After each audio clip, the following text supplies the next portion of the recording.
या व्हिडिओमध्ये आपण बिग फ्रेंड ॲड 4 अभ्यास करणार आहोत। तर 4चा फ्रेंड मी सांगितल्याप्रमाणे तुम्हाला 6 असा असतो।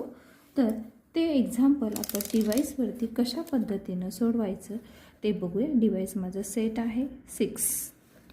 बघा पहिलंच एक्झाम्पल आहे 6। ॲड 4 घ्यायचं आहे। तर ॲड 4 घेताना तुम्हाला ॲड 10 4चा फ्रेंड मी 6 सांगितला आहे, त्याच्यामुळे 6 लेस केलेला आहे। तुमचा आन्सर हे 10 आलेला आहे। तसेच इथं आपण 10 लिहून घेऊया।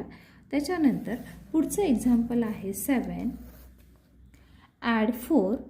तर ॲड 4 घेताना तुम्हाला ॲड 10 लेस 6 करायचं आहे, म्हणजेच तुमचं आन्सर हे 11 आलेलं आहे। चला थोडंसं दोन्ही प्लेसचं एकत्र घेऊया।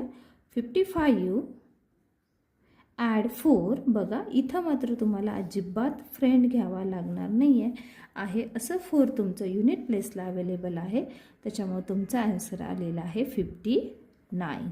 नेक्स्ट एक्झाम्पल घेऊया आपण। डिव्हाइस सेट करायचं प्रत्येक वेळेस। 56 ॲड 4। बघा ॲड 4 घेताना ॲड 10 लेस 6। मी प्रॉपर फिंगर्स कशा घेते त्याकडं तुमचं लक्ष हवं आहे। तर तुमचा आन्सर आलेला आहे 60। तर अशा पद्धतीने तुम्ही ॲड 4चा फॉर्म्युला अभ्यास करावा। यानंतर आपण ॲड 3चा फ्रेंड बघणार आहोत।